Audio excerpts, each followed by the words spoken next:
Hello, everyone. Thank you for joining this video. I'm Devesh Lathi from the Next Genius Webinars, and today we have a very exciting speaker with us. We have Dean Donal Skinner from Honors Tutorial College at Ohio University, and we're going to learn about how honors programs work in the US universities and what is a tutorial program exactly. So, Dean Skinner, it's a pleasure to have you with us here today, and we are looking forward to learning about the program that you're running. Well, thank you very much. It's a great pleasure to be here and joining you. Superb. So let's get going. My first question to you is if you could tell us about what is a tutorial program? So a tutorial program is the heart of the HTC, the Honors Tutorial College experience. And it's the primary differentiating factor. Seriously, it's really rare in the United States. There's even mentioned in a Wikipedia article about it. And you'll notice that few other schools use this model, or the few that do are very small, usually private liberal arts colleges. And HTC has been using this model of education for 50 years now. This is our 50th anniversary this year, so we're very proud of that. And so the question is, what is a tutorial? And this is a small group, or more often a one-on-one course with a faculty member. And it's modeled off what's done at Oxford and Cambridge, who have been using this for over 1,000 years, as some of you will know. And HTC students, they usually decide their tutorial topic for each semester. So it's highly tailored by the individual student.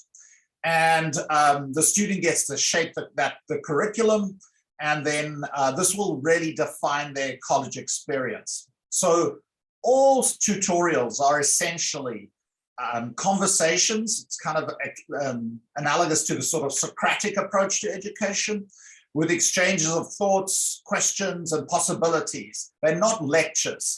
So there are no backseats in this. You are one-on-one. And in fact, it's been during the pandemic, when so many of us were having to work from home, tutorials were an extremely powerful way of teaching, because there's not a lot lost when you're doing this with just one person on a screen. So a key piece is that every semester, students will take at least one tutorial. Sometimes they may take two, but every student has to take at least one tutorial. And a couple of examples, my background is neurobiology. I'm teaching a course, teaching a tutorial with a student that is centered around the endocrinology of development. We don't have that as a lecture course at Ohio University, but this is highly curated for this one student that I'm actually meeting later this afternoon. Another example is a student here who was looking to learn different ideas about theater, different ways of conceiving theater, looks into what theater could be, exploring different individuals such as Aristotle, performance studies, realism, Nietzsche. And this is the student and the tutor will discuss this at the start of the semester, and then that will evolve. And sometimes there might be another area you develop as you go through the semester that becomes of particular interest to the student and the professor. And quite honestly, I expect to also learn new material through my students. So it's a very different approach to education, what you've seen. At the end of the semester, the student will get an individualized report on their performance, and that becomes part of their academic record. No other students essentially get that in such a highly individualized way. A couple of other features of the tutorial program at Ohio University. In addition to that tutorial, students will also take other classes with other students. So you're not isolated from the rest of the university. So, most students take around 5 classes a semester. So there'd be another 4 classes that you'd be taking with other students at the university. A key difference, though, from those other students is our students don't have any prerequisites. In other words, sometimes to take a specific course, students are required to have certain courses they've done before they take that course. That requirement is waived for students in the tutorial program. So you can actually have students, and we have quite a few, who will be taking graduate level classes, sometimes from their freshman year. So they really are curated, and they're not out on their own. I'll talk about this just now. There's a key person in this relationship called the Director of Studies. And the Director of Studies will work with that student, say, yes, you're ready to take this course, or no, this is another course you should take before you take that course. So it's a key piece of all of this. And then there are no general education requirements. So if you're very familiar with the American education system, all students usually have general education requirements that they have to take. Our students do not. They have to take 2 English courses, writing intensive courses, and they have a first-year seminar, a collective course with all other honors tutorial students that they take. I facilitate that course, but those are the only requirements outside of what they do within their own tutorial program. And then the last, I think, key and really wonderful component of this, the final year, their 4th year in the Honors Tutorial College program, students do an intensive research or creative project that spans the whole year. And essentially, that's almost all they do for that full year.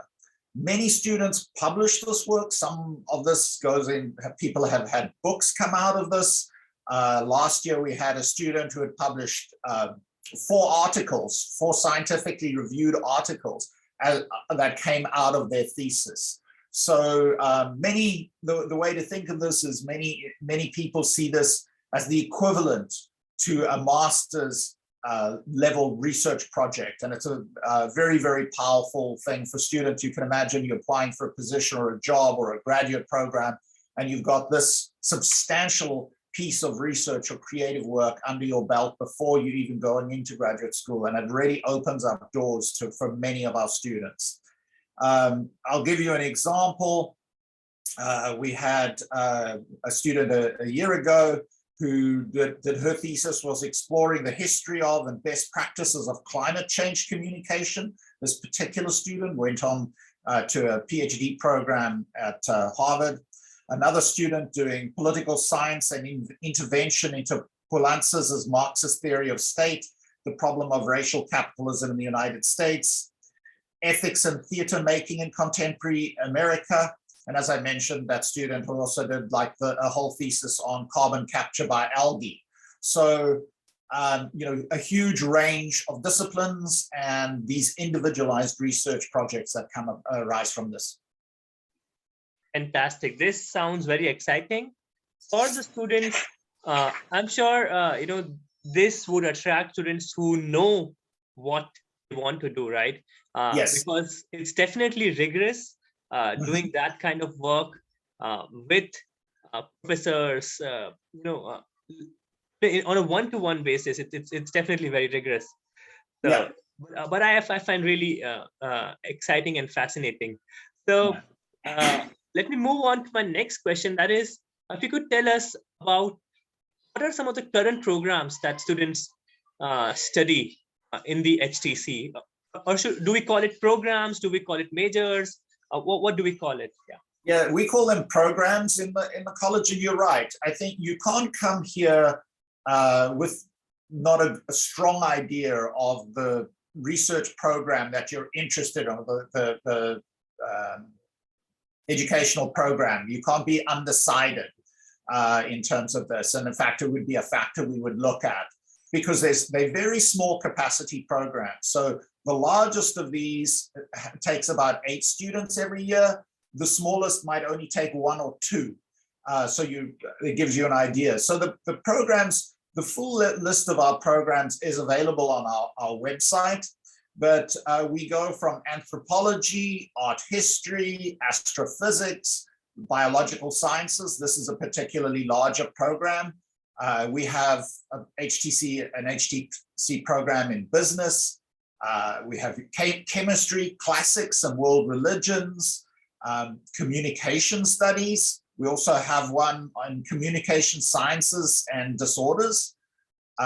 We have one in dance, economics, and we have one on engineering and engineering physics. These are actually two. So engineering physics is like applied physics. English, we have environmental studies. This is another very large program that's very broad. Environmental and plant biology. We have an HTC program in film and media arts.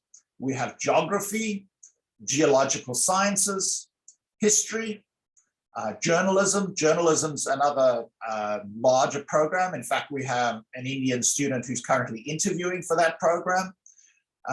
Mathematics, music, philosophy, political science, social work, sociology, studio art, theater, and then we have two programs in translational health, one with in exercise and the other one in nutrition.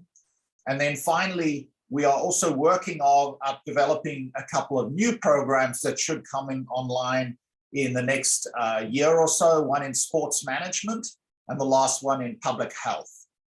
So quite an extensive list of opportunities. It's not everything. So if you were interested in nursing, we don't have an HTC program in nursing. We don't have an HTC program in engineering. So it is quite specific. Yeah, absolutely. There are quite a few programs, but then you have to really know what exactly, which one of these are you most excited about. Exactly. So now moving on to the next question, what are the benefits of taking these programs, and how many programs can a student enroll in? And I think the answer should be one, but still I think do you see students enrolling in 2 or 3 programs? Yes. Yeah. So actually, I'll answer the second part of that question first. Yeah, you're right. Students can only enroll when they arrive in one program. In the past, we used to have students enrolling on 2, but we found that the students put themselves under too much pressure. But after a year, students can actually take on a second program if they're interested, or sometimes a degree program at the university that is not part of the Honors Tutorial College. So that's the only problem there is that then students would be required to complete the general education requirements. Again, I'd be very happy to talk about this with any individual. So we have and then also we have lots of minors and certificates that students can also take. Some of the majors would actually very much encourage that the student add on a minor. And that can be quite diverse. We had a student in neuroscience who's doing a minor in music. Actually, it's one of our students this year who comes from India. She is a studio art major, and she's just taken on a second degree in women and gender studies. So it gives you an idea of the breadth on that front. So the benefits of taking these programs, well, one I've already mentioned, you really have such a powerful control over your own education in a way that I've never seen. Similarly, this research thesis creative project that you do, again, a very defining moment for somebody's education where they're actually creating knowledge, if you will. And then another key piece is you're in this small community. All the Honors Tutorial Colleges students in their first year stay in accommodation that's designated for honors students. You have a dedicated director of studies. And I mentioned this earlier. The director of studies is your mentor, your advisor. You get to know this person extremely well. They know you as an individual, what you're interested in, your strengths, your weaknesses, and they help you shape this education going forward. They will tell you about opportunities. They will nominate you for awards or to go to conferences. They work very, very close to you, and they're one of the key features of this college. And actually, one of the things I haven't mentioned, but related to this, we have an extremely high retention rate of students in the university. It's 98% of students are retained. That's the first year to second year. And 84% graduate in 4 years, and 89% graduate in 5 years. So it's incredibly high. And a lot of that, I think, comes down to this close community and relationship you have with that director of study and with your fellow students. In many ways, the Honors Tutorial College is like a small private liberal arts university embedded in a larger public university. You have the benefits of both being in that system. Students also get to register for classes before everyone. So this is very important, especially on those other courses that are being taken. Students get to register before they're graduate students, so they can always get in to the classes they're wanting to take. And if you think about it, for that tutorial, they get to know professors very intimately. They get to know them at a level that no other students, I would argue, get to know them, because right from the very beginning, they're having that really high touch, individualized attention. So those are just some of the many benefits. Superb. That's fantastic. And that sounds such an exciting program. And I believe the requirements for getting into such a program would also be quite different. So that brings me to my next question is, if you could tell us about what are certain entry requirements or academic requirements that you're looking for in these programs? Yeah. So, it varies quite significantly. We have a very strong holistic review of applicants. So obviously we expect our students to be strong academically. That goes without saying. But in addition to that, we are looking at what they've done, outside of just classes. These are students that are very engaged with their society and community. We look at that. What have the students done outside of their classroom? We request students to also provide some supplemental essays. So you need to be able to say, why are you interested in this program? For example, we might have a student who says, oh, I really enjoy writing. We have about 4 or 5 of the programs that are very writing intensive. So you have to say, I'm interested in English, or why am I interested in journalism, for example? In addition, we do say, why does this tutorial education appeal to you? What's it that you see is the benefit to you about getting that close interaction, that one-on-one interaction? And then once you're in the Honors Tutorial College, to graduate with the degree, you are required to maintain a 3.5 GPA. But as I say, really almost every student coming through the program has no problem with that at all. That's fantastic. Going on to the next question, the HTC has a high personal attention kind of environment, or that requires lots of resources at the universities. And now, does that mean that the fee structure is a little different for this program than the other programs? So it's not, which is actually quite something. I think the university, when it started this 50 years ago, recognized that this was a unique structure that attracted incredibly great students to the university. Many of the faculty that work with us, they do this as a labor of love. People love the HTC students. They engage, they often go and do work in their laboratories or their studios. And it's very beneficial for them as well. It's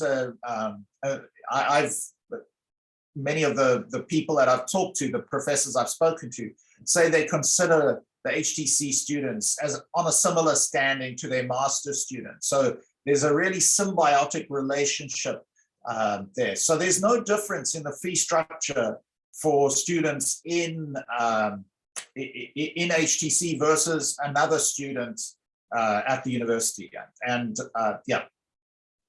Superb. That's wonderful. Now, are there any scholarships available for students, or not even just scholarships, but do these students would have access to be teaching assistants or research assistants at the university? Yeah, great question. So all the students, regardless of whether they are from Ohio or outside of Ohio or international students, receive a scholarship of, it's called a Premier Award, and this is full in-state tuition. So it's what a student from Ohio would pay coming here. They get that in scholarship. So if it's an Indian student, they would get that amount, which right now is about $12,840. Students, international students, have an additional charge as well, but we also have a scholarship to meet that. It's called the Trustees. So that's another $7,000. So, and then finally, we also have resources within the college. We one of the key things for me is I really want to promote internationalization. I want students to study abroad, to travel, but also they can engage in internships, and sometimes they need some additional support. So for these students, they can apply for what we call, every year they can apply for what we call Dean's funding, and that's up to $800 to help them on those endeavors as well. And then there are a variety of other resources at the university as well that they can apply to. We have, for example, an experiential learning fund for the whole university, and students can apply for that as well. So there are other resources such as that available. But the two key scholarships, just to repeat, the Premier Award, which is the full in-state tuition, and then the Trustees Award, which helps offset the additional charge for students not from the state of Ohio. All right, that's fantastic. Moving on, if you could tell us about the college's honors research apprentice program. Yeah, so we actually, another key feature of the college is we really want to encourage students to do like a research apprenticeship, an internship, and we facilitate that. And we have, the college itself has a budget to support these. So the way it works is I've just done it at the end of last week. I email all the people that have been tutors to the students over the last 3 years. And I ask them to apply for, it's up to $3,000 to support for a project that they'd like to have an honors tutorial college student on. And so they will advertise that, and then students apply to that. And it roughly pays out at about $10 an hour for 300 hours. That is done over the summer. In addition, we have a special arrangement, and this is in the biology side with the Edison Biotechnology Institute, where there are 6 dedicated internship opportunities with them that are covered in a similar financial way. There are other ones as well available that students can apply across the university. So we have the John Kopchak Research Fund. He's a very eminent scientist at the university. They can apply to that. There's something called the Provost's Undergraduate Research Fund, or the PERF as we call it here, and students apply to that, and many of our HTC students have also been successful in getting that. They've just actually made an announcement for students in the Voinovich School, which looks at things like public policy, and there are Voinovich scholars that go, and quite a few of our HTC students do that as well. And then we have some community partnerships. Currently, we have one with a wonderful organization. It's an art studio that works with people with learning and developmental difficulties, and called Passion Works. It's fantastic. And we have one of our students working there in the summer every year as well. And I'm trying to build more of those opportunities as well. So this is something, again, very key for the vision and the future of the college, is to have all students partake in these undergraduate research or creative project experiences. Wow, I can just imagine the kind of experience a student is going through. You work with a professor, you do research, you build a project across your senior year. That's and you get to be an apprentice and sort of work and get that sort of professional experience. That's Exactly. fantastic. I think this is really an amazing program, and I'm sure a lot of students who are watching this video will uh, uh, enjoy and will consider applying to this. Before closing, Yeah. do you have any final comments or suggestions for the high school students who are going to be watching this video? You know, I've been in academia for over 30 years, and this is honestly the best model of education that I've ever seen. The tutorial, that intensive one-to-one relationship, the fact that you're also doing these other classes, so you're not isolated from the rest of the student body, plus, as you say, this research or creative project that is a culminating or capstone experience.